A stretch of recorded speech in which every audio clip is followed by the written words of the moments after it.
बच्चों, class 7 exercise 7.1. In last term we have studied that what is algebraic expression. Expression में कौन कौन से टर्म्स होंगे, like terms, unlike terms and constant, coefficient, ये सब हम लोगों ने पढ़ा था. ओके, फिर हम लोगों ने कुछ क्वेश्चन सॉल्व किए थे जो कि इसमें वर्ड प्रॉब्लम दिए हुए थे और हम अलजेब्रिक एक्सप्रेशन का फॉर्मेशन कर रहे थे. अब देखिए क्वेश्चन नंबर हमने 3rd तक कराया था. अब क्वेश्चन नंबर 4 आपका क्वेश्चन नंबर 5 दिया है.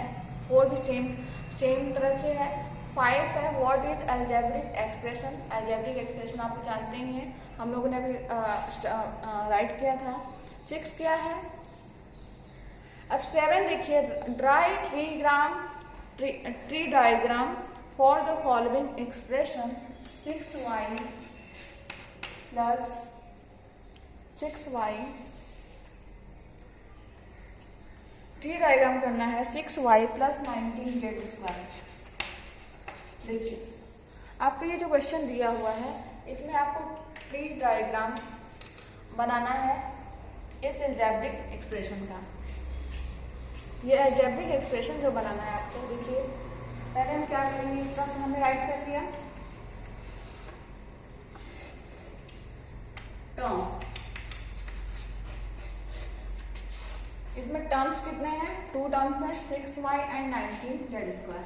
6y एंड 19z², ये आपके 2 टर्म्स हैं.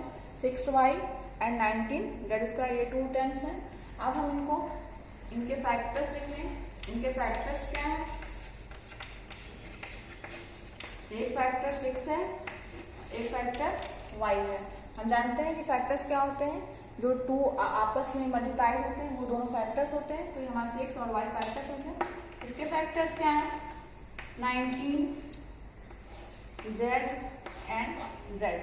इस तरह से हम ट्री डायग्राम करते हैं. जितने पहले टर्म्स लिख लेते हैं कि कितने टर्म्स हैं, दोनों को हमने राइट कर लिया. उसके बाद फैक्टर चेक करेंगे. दोनों सारे फैक्टर्स को हम सेपरेटली लिख लेंगे. जैसे 19z² था, z एंड z के फॉर्म में लिख लिया. और इस तरह से ये हमारा ट्री डायग्राम.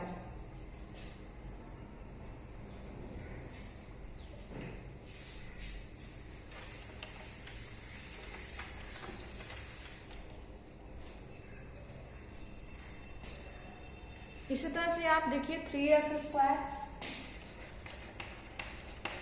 माइनस 5 ये दिया हुआ है और आप इसका ट्री डायग्राम बनाइए. देखिए क्या करना है, पहले हम यहाँ पे टर्म्स लिख लें. ओके, टर्म्स हैं आपके 2 टर्म्स हैं, 3x² एंड सेकेंड टर्म है -5. ओके, अब इसका हम फैक्टर्स यहाँ पे राइट करेंगे 3x और इसका कोई भी इसके साथ कोई भी है, ये -5. This is our tree diagram. इस तरह से कुछ क्वेश्चंस पे बेस्ड है, सॉल्व कर लेंगे. क्वेश्चन नंबर 8 है.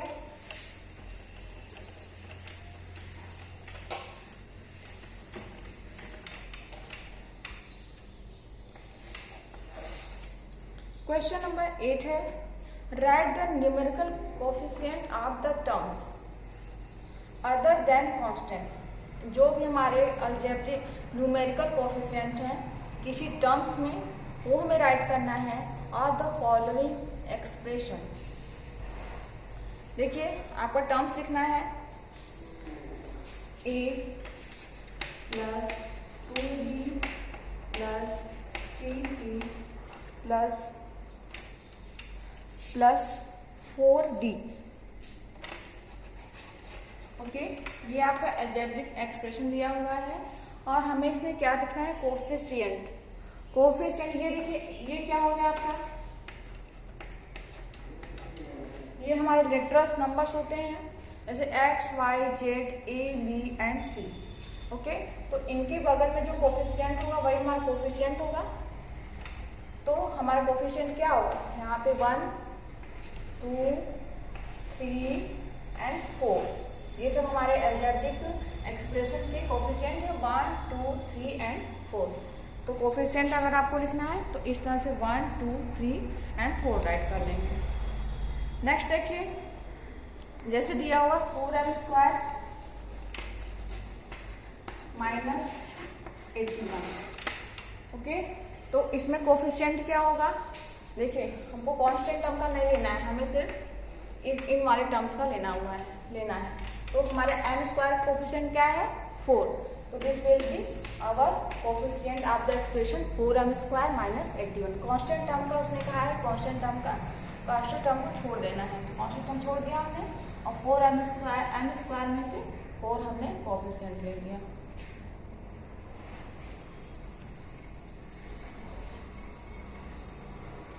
अब देखिए क्वेश्चन नंबर 9 में दिया हुआ है आपका इसी तरह से क्वेश्चन नंबर 9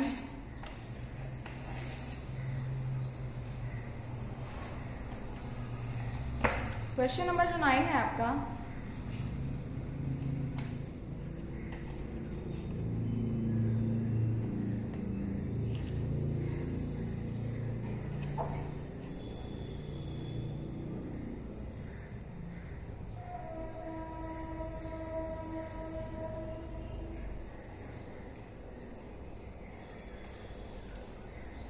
क्वेश्चन नंबर 9 में दिया हुआ है आपका f² g plus 3f f² g plus 3f दिया हुआ है। Identify the terms which contain f only and give the coefficient of f।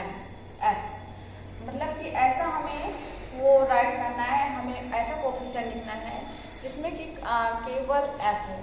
Okay,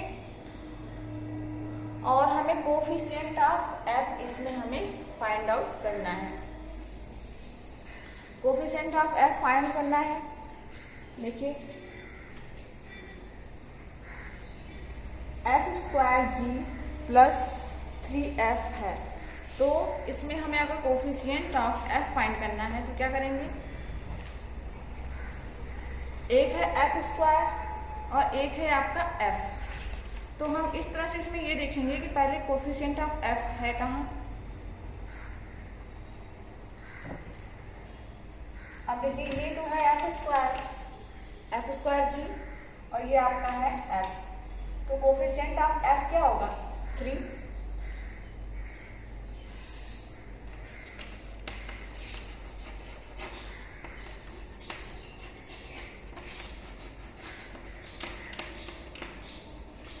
यहाँ पे तो f² g है और कोफिशिएंट ऑफ f यहाँ पे f है, तो ये हमें इसका कोफिशिएंट मिल गया 3।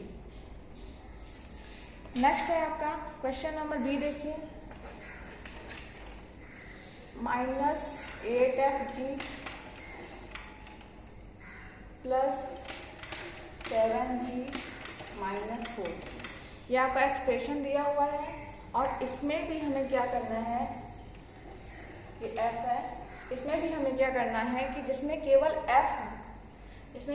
f टर्म हो उसका हमें कोफिशिएंट फाइंड आउट करना है। कैसे फाइंड आउट, देखिए -8 and g, तो इसमें जो f का कोफिशिएंट होगा वो -8g होगा। ये सब में f का कोई भी कोफिशिएंट नहीं है, बस यहाँ पे f दिख रहा है, तो इसका जो f को छोड़कर जितने भी टर्म्स में होंगे वो आपके कोफिशिएंट होंगे। Coefficient of f is equal to -8g।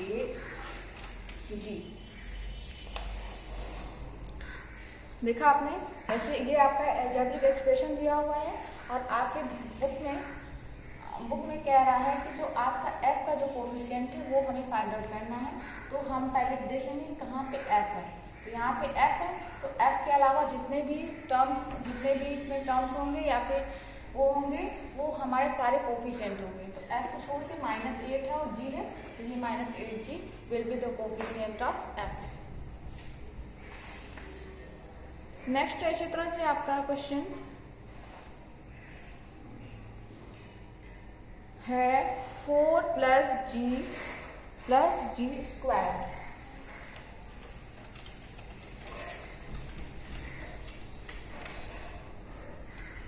Next आपका कोफिशिएंट है, देखिए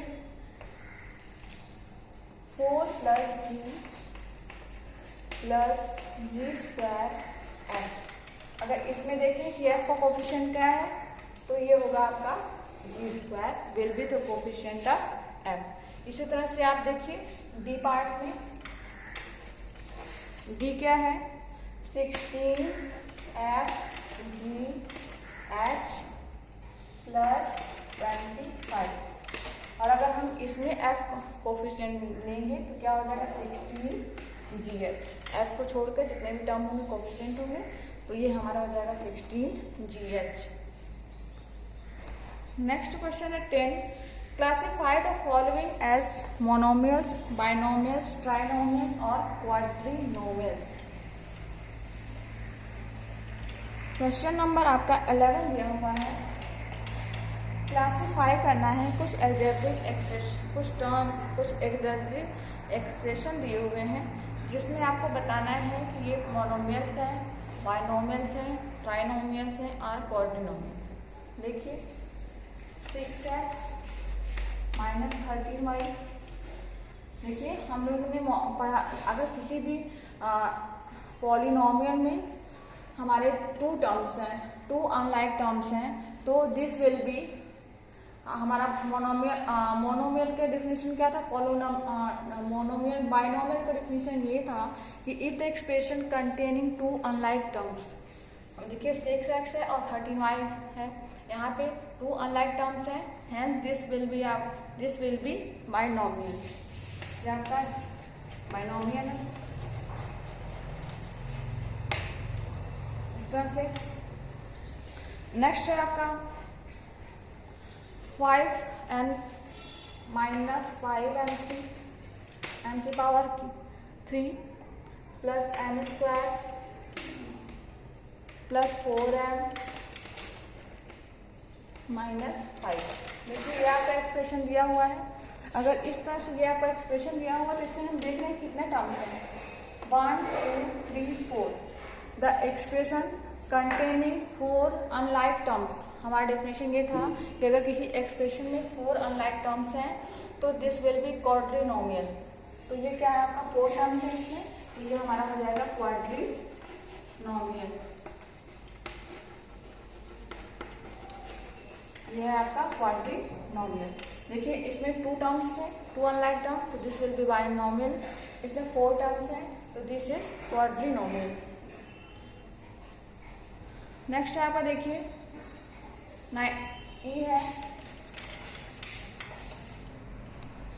ई है आपका 9/4 p square minus 1/2 pq square plus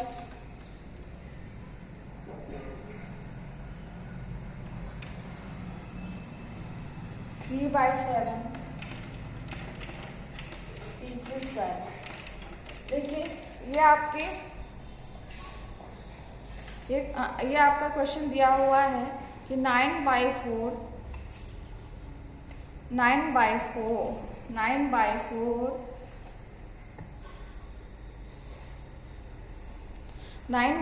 दिया हुआ है। 9/4 p square q square minus 1/2 pq square plus 3/7 pq square. Okay, इसमें देखिए 3 टर्म्स हैं, 1 2 3। बट हमें first of all we will have to notice that in expression all the terms are unlike terms are not। जितने भी terms है उसमें unlike हैं, unlike terms हैं या फिर लाइक टर्म्स हैं। तो देखिए इसमें कितने अनलाइक टर्म्स हैं, यहाँ पे है। अनलाइक टर्म्स क्या होते हैं कि अगर हमारा कोई भी अगर अनलाइक टर्म्स हैं, जैसे पावर्स अगर सेम है, देखिए यहाँ भी pq है, यहाँ भी pq है, यहाँ भी pq है।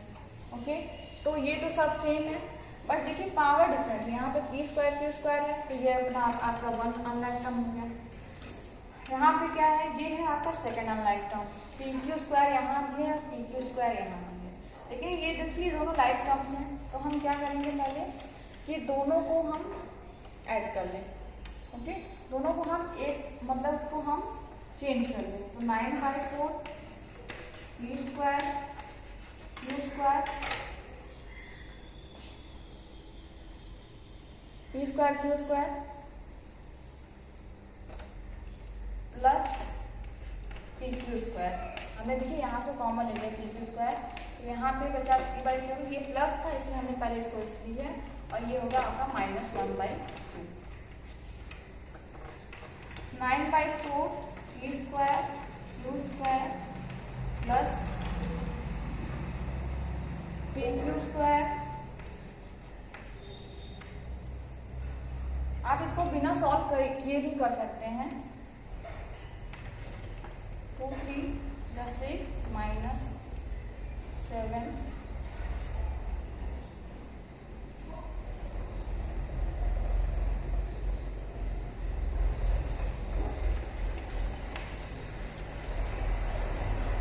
ओके। तो इस तरह से हम इसको सॉल्व करके डिफरेंट भी कर सकते हैं, इसको सॉल्व भी कर सकते हैं। और सॉल्व करना कोई ऐसा कंपल्सरी नहीं है।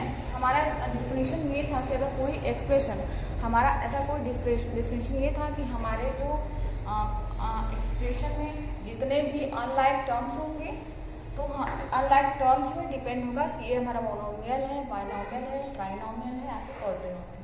अब देखिए हमारे इसमें है कितने अनलाइक टर्म्स कितने हैं, एक ये अनलाइक टर्म्स है और एक ये, 2 अनलाइक टर्म्स, ये दोनों सेम लाइक टर्म्स हैं। तो 1 और 2 अनलाइक टर्म्स हो गया। इसमें कितने हो गए अनलाइक टर्म्स, इसमें अनलाइक टर्म्स आपके पी स्क्वायर क्यू स्क्वायर है और पी क्यू स्क्वायर है, 2 अनलाइक टर्म्स है। ये तो पी क्यू स्क्वायर है, ये भी पी स्क्वायर है, तो इसमें 2 अनलाइक टर्म्स में, तो दिस विल बी बाइनोमियल। हमें कोई भी हमारे क्या, कोई भी हम पहले अलजेब्रिक एक्सप्रेशन देखेंगे, अगर हमें इसमें चेक करना है कि वो बाइनोमियल है, ट्राइनोमियल है या फिर नहीं है, तो हम उसमें पहले देखेंगे कि इसमें अनलाइक टर्म्स हैं कितने। तो अनलाइक टर्म्स में हमने पहले ये देखा कि यहाँ पे x था और यहाँ पे y था, इसका मतलब कि यहाँ पे 2 अनलाइक टर्म्स हैं, तो हमने इसको लिख दिया कि ये बाइनोमियल है।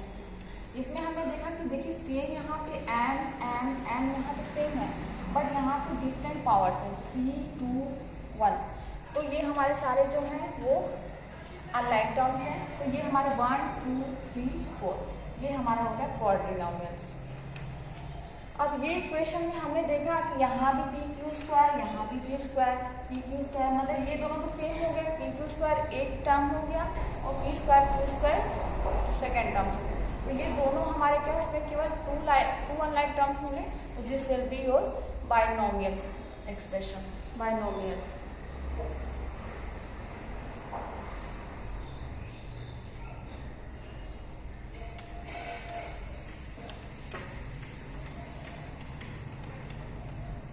नेक्स्ट है आपका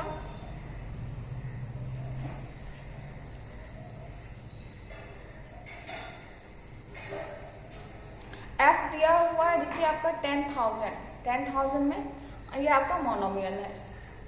क्वेश्चन नंबर जी है आपका 4ac b square -6a² b³ plus 5b² a³ -7a² b²। Okay, इसमें देखें कितने अनलाइक टर्म्स हैं, ये है a³ b², ओके ये देखिए, और यहाँ पे क्या है 5b² a³ है। ओके, तो ये दोनों तो लाइक एक ही जैसे हो गए, ये a³ a की पावर 3 है और यहाँ b की पावर 2 है, तो यहाँ b की पावर 2 है, तो ये दोनों तो लाइक टर्म्स हो गए। ये a² b³ है और ये है a² b², तो इसमें कितने लाइक टर्म्स हो गए 3, एक ये हो गया, ये दोनों तो एक तरह की सेम टाइप के हैं, तो 1 अनलाइक टर्म्स, 2 अनलाइक टर्म्स और 3 अनलाइक टर्म्स, तो दिस एक्सप्रेशन इज ट्राइनोमियल। इसमें 3 अनलाइक टर्म्स है, तो दिस इज ट्राइनोमियल।